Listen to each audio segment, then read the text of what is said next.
Assalamualaikum warahmatullahi wabarakatuh. Selamat bertemu kembali. Pada kesempatan kali ini kita akan belajar tentang sistem ekskresi manusia. Tujuan dari pembelajaran hari ini yaitu agar kita dapat mengidentifikasi dan menganalisis fungsi organ-organ ekskresi manusia dan dapat mengidentifikasi gangguan pada sistem ekskresi manusia. Ekskresi. Apa itu ekskresi? Ekskresi adalah proses pengeluaran zat-zat sisa metabolisme dari dalam tubuh karena dia bersifat sebagai racun. Sedangkan organ-organ penyusun sistem ekskresi itu ada paru-paru, ginjal, hati, dan kulit. Kita mulai dengan organ yang pertama, paru-paru. Jadi paru-paru ini pernah kita bicarakan pada saat sistem respirasi. Sebagai organ penyusun sistem ekskresi, paru-paru mengeluarkan sisa metabolisme berupa air, uap air, dan karbon dioksida. Jadi pada saat sistem respirasi, tujuan makhluk hidup bernafas itu adalah ini, untuk memperoleh energi. Tapi selain energi juga ada hasil sampingannya yaitu karbon dioksida dan uap air, ini yang nantinya akan dikeluarkan oleh paru-paru. Lalu organ yang kedua adalah ginjal. Jadi ginjal letaknya di tubuh seperti ini digambar, di pinggang agak sebelah belakang. Sebagai organ ekskresi, ginjal mengeluarkan urin. Posisi ginjal di dalam tubuh seperti ini. Jadi ginjal ada saluran kencing atau saluran urin yang kita sebut dengan uretra. Lalu ada kandung kemih atau blender dan untuk mengeluarkan kencing namanya uretra. Sedangkan struktur ginjal, kalau ginjal itu dibelah tampak seperti ini. Bagian yang paling luar adalah korteks. Di korteks ini nanti kalian tahu ada glomerulus dan ada capsula Bowman. Lalu yang kedua adalah sumsum ginjal atau medula. Kemudian ada pelvis renalis. Jadi sebagai organ ekskresi, ginjal kan mengeluarkan urin. Sekarang kita bahas tentang proses pembentukan urin. Jadi proses pembentukan urin itu ada 3, yaitu tahap filtrasi, tahap reabsorpsi, dan yang ketiga adalah tahap augmentasi. Sekarang kita mulai tahap filtrasi. Tahap filtrasi itu terjadi di glomerulus. Sedangkan glomerulus itu letaknya di korteks. Jadi darah disaring oleh glomerulus. Hasil saringannya itu berupa filtrat. Filtrat nanti kita sebut dengan istilah urin primer. Dia diberi nama urin primer karena urin ini masih mengandung zat-zat yang berguna bagi tubuh. Misalkan masih ada air, masih ada glukosa, masih ada asam amino.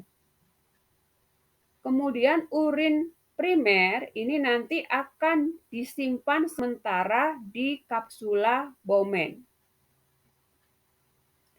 Lalu dilanjutkan ke tahap yang kedua, yaitu tahap reabsorpsi.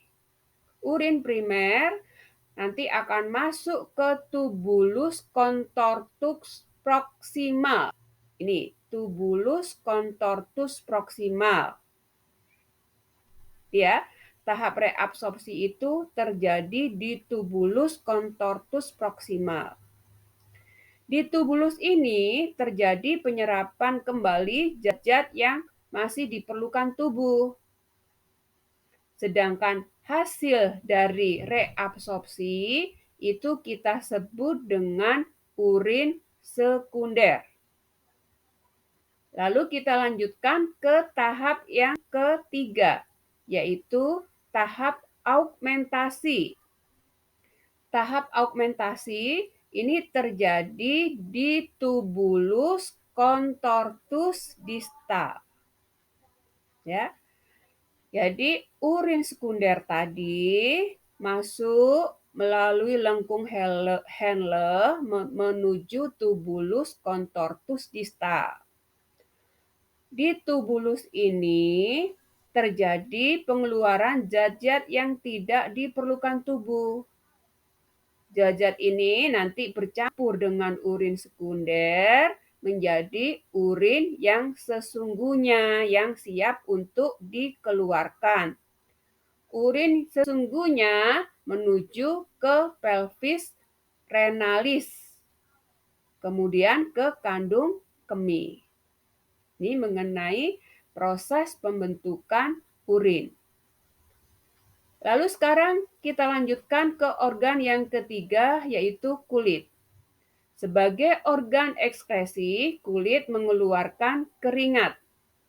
Jadi kalau dilihat di gambar, kulit itu dibagi menjadi 3 bagian. Ya. Bagian yang teratas ini disebut kulit ari atau epidermis. Pada kulit ari tidak dijumpai adanya pembuluh darah. Tapi pada kulit ari terdapat 3 lapisan, yaitu ada stratum corneum. Stratum corneum ini lapisan yang selalu membelah, ya, selalu membelah membentuk lapisan baru. Lalu yang ketiga ada stratum granulosum. Di stratum granulosum inilah dijumpai adanya pigmen. Lalu ada stratum germinativum. Ya, kulit ari ada 3 lapisan. Kemudian setelah kulit ari, yang kedua adalah kulit jangat atau endodermis. Di kulit jangat ini dijumpai adanya otot penggerak rambut, kemudian ada kelenjar minyak. Jadi agar kulit kita ini tidak kering, lalu ada kelenjar keringat. Ya. Kemudian yang terakhir adalah hipodermis atau subkutan. Ini yang terakhir. Ini terdapat jaringan lemak yang berfungsi untuk menjaga suhu tubuh. Berikutnya adalah hati. Jadi sebagai organ ekskresi, hati akan mengeluarkan empedu atau bilirubin. Bilirubin ini berasal dari eritrosit yang rusak. Jadi eritrosit yang rusak pecah menjadi zat besi, globin, dan hemin. Yang menjadi empedu adalah hemin. Hemin ini berubah menjadi warna hijau, disebut dengan biliverdin. Biliverdin yang warnanya hijau menjadi berwarna hijau kekuningan yang disebut dengan bilirubin. Bilirubin ini nanti akan keluar bersama empedu. Jadi setelah bersama empedu, dia akan masuk ke usus besar. Di usus besar dia akan memberi warna kekuningan pada feses maupun pada urin. Berikutnya kita bahas tentang gangguan pada sistem ekskresi.